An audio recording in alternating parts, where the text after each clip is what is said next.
이제 흩어질 수밖에 없었던 가족이 모이는 이야기가 나옵니다. 흩어졌던 이유가 무엇인지는 우리는 잘 알 수 없지만 추측은 가능하겠죠.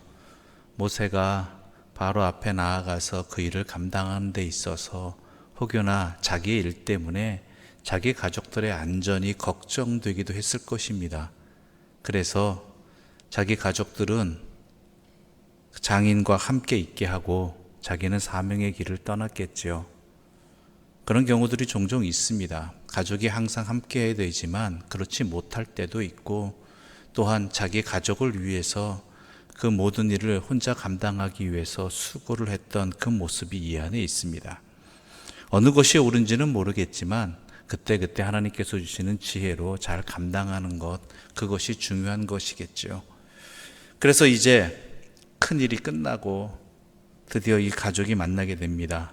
장인이 자기의 딸, 즉 모세의 아내와 또한 외손자들을 데리고 모세를 찾아오지요.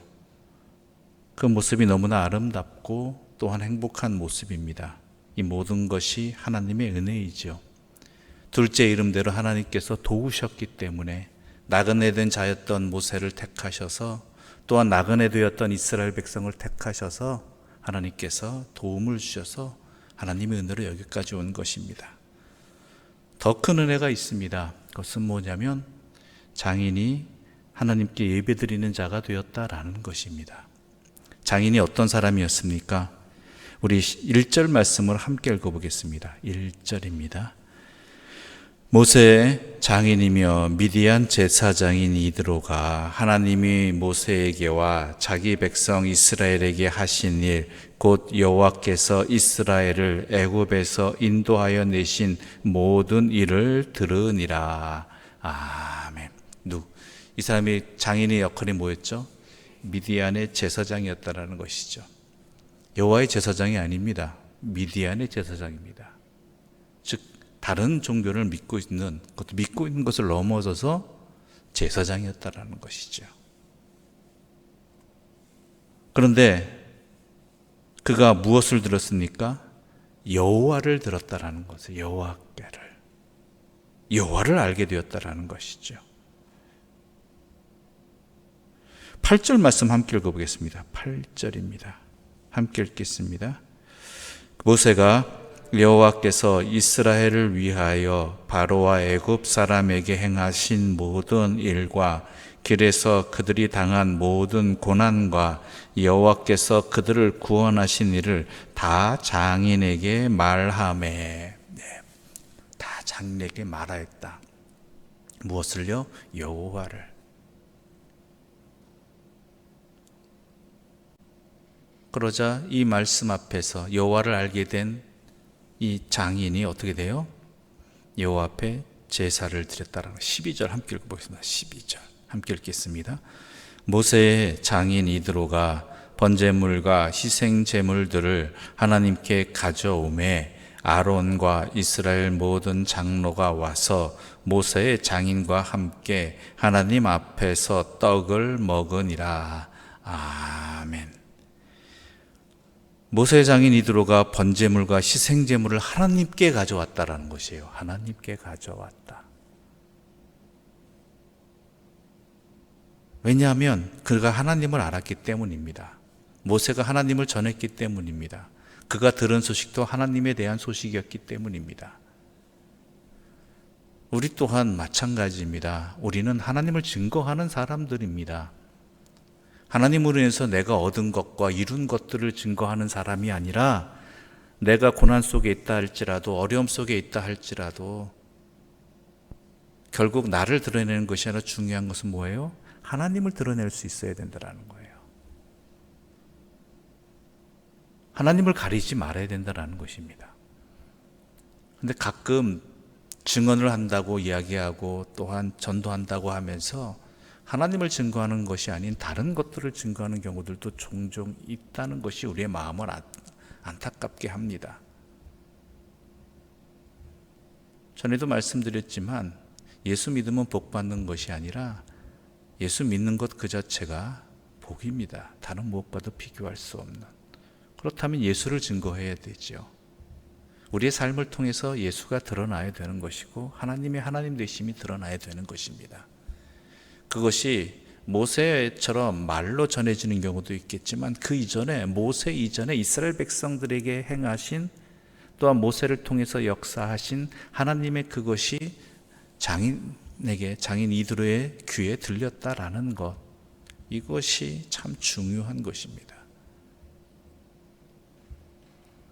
교회의 역할도 그것입니다.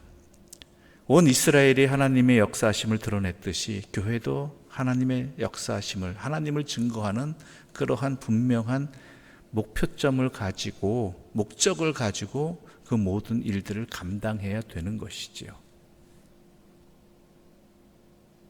그럴 때 모세의 장인 이드로가 여호와께 자신을 드리는 번제물, 자신의 모든 것을 여호와께 드리는 번제와 또한 어떻게 해요? 희생제물을 통해서 자기의 죄악됨을 고백하고 더 나아가서 어떻게 해요? 하나님 안에서 우리 모두는 하나다라는 함께 나눔이 있게 되었다라는 것입니다. 모든 것이 하나님의 은혜입니다. 여호와만이 증거되어야 되는 것이지요. 그러면서 또 우리가 하나님께서 여기까지 인도하셨고 또한 이드로를 통해서 모세와 이스라엘 백성에게 인도하시는 하나님의 사랑을 다시 한번 깨닫게 됩니다. 13절 말씀 함께 읽겠습니다. 13절입니다. 함께 읽겠습니다. 이튿날 모세가 백성을 재판하느라고 앉아있고 백성은 아침부터 저녁까지 모세 곁에 서 있는지라. 자초지종의 내용은 성경을 읽어서 아시겠죠. 모세가 백성을 재판한다는 것이에요. 하루 종일 혼자. 자, 몇 명입니까? 장정만 해도 60만이라는 이야기가 나옵니다. 그게 가능한 얘기겠습니까, 솔직히? 이 공동체가 다 억울한 일 없이 다 편안하게 여기까지 오겠습니까? 두세 사람만 모여도 싸우는 게 인간의 습성이고 오해가 생기고 갈등이 생기기 마련인데요. 그걸 또 감당하고 있는 모세도 대단한 사람입니다. 그러나 서로가 지치는 일이라는 것이죠. 그래서 장인 이드로가 제안을 합니다. 그러지 마라.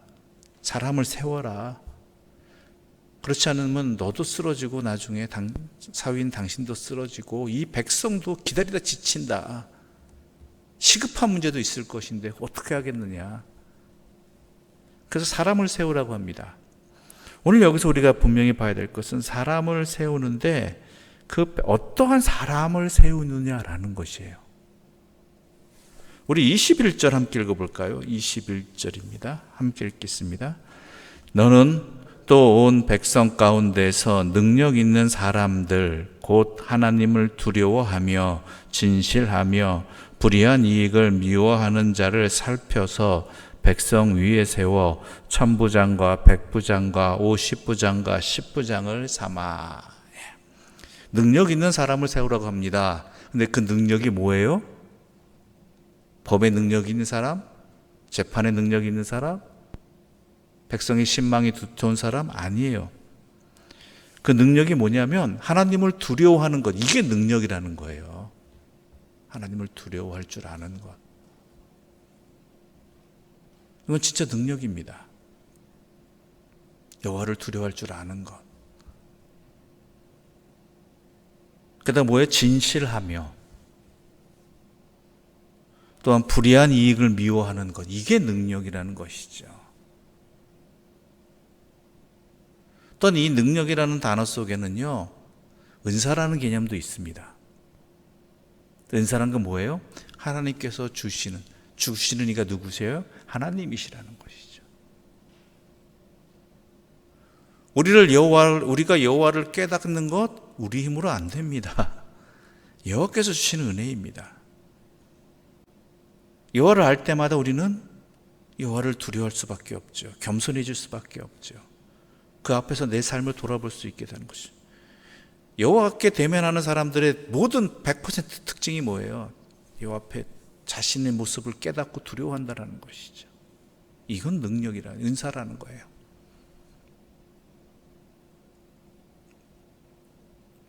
여러분, 우리 자신과 우리의 자녀들, 내 사랑하는 가족들이 이 땅을 살아가는 데 있어서 반드시 있어야 할 능력 중에 하나가 뭐냐면, 중에 하나가 아니라 다른 건 없어도 이건 알아야 됩니다. 이 능력은 있어야 됩니다. 이 은사는 있어야 됩니다. 여호와를 두려워할 줄 알아야 됩니다. 여호와에 대해서 공포심을 가져라 이거 아닙니다. 하나님 앞에 자신을 돌아볼 줄 알아야 되고 하나님과 동행하는 삶을 살아야 되는 것, 바로 이것입니다.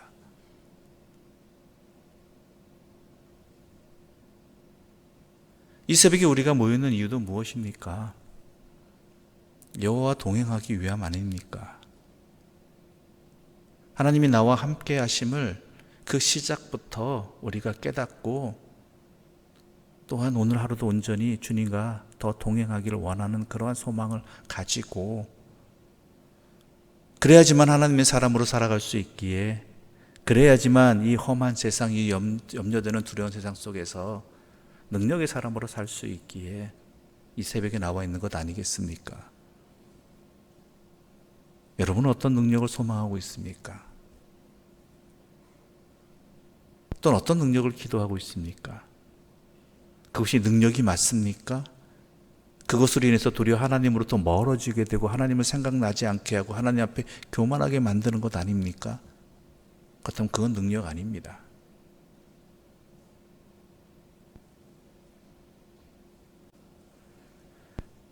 여호와를 두려워할 줄 아는 것, 간절히 기도하십시오. 구하십시오.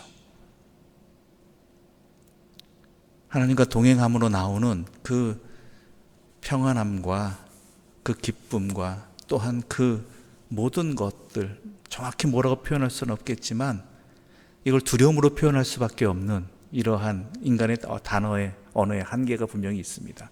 그러나 우리 알고 있는 두려움이 아니라 그로 인해서 제대로 살아가게 되는, 두려워할 자를 두려워하고 의지할 자를 의지할 수 있는 그러한 능력이 우리 모두에게 항상 있기를 바랍니다.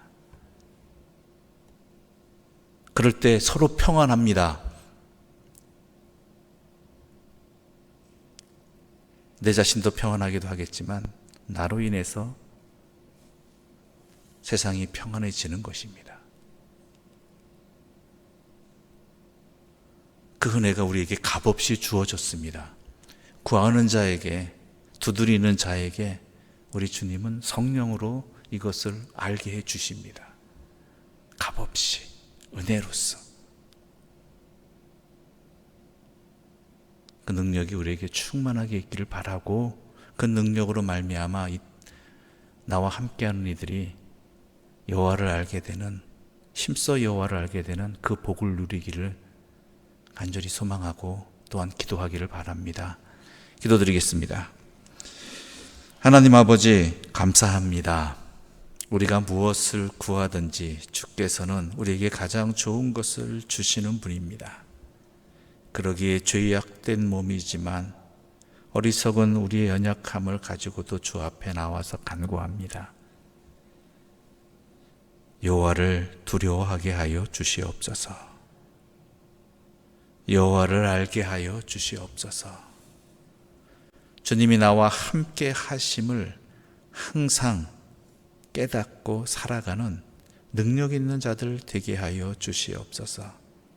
그럴 때 헛된 것에 미혹되지 아니하고 헛된 것에 또한 우리의 삶의 목적을 두지 아니하고 지금을 살아가고 또한 앞으로를 살아갈 수 있게 되기 때문입니다. 그로 인해 참된 평안을 누리고 참된 평안을 나눌 수 있기 때문입니다. 주여, 우리에게 허락하여 주시고 그로 인해 살아가게 하여 주시옵소서. 예수님의 이름으로 기도드립니다. 아멘. 하늘에 계신 우리 아버지, 아버지의 이름을 거룩하게 하시며 아버지의 나라가 오게 하시며 아버지의 뜻이 하늘에서와 같이 땅에서도 이루어지게 하소서. 오늘 우리에게 일용할 양식을 주시고 우리가 우리에게 잘못한 사람을 용서하여 준 것 같이 우리 죄를 용서하여 주시고 우리를 시험에 빠지지 않게 하시고 악에서 구하소서. 나라와 권능과 영광이 영원히 아버지의 것입니다. 아멘.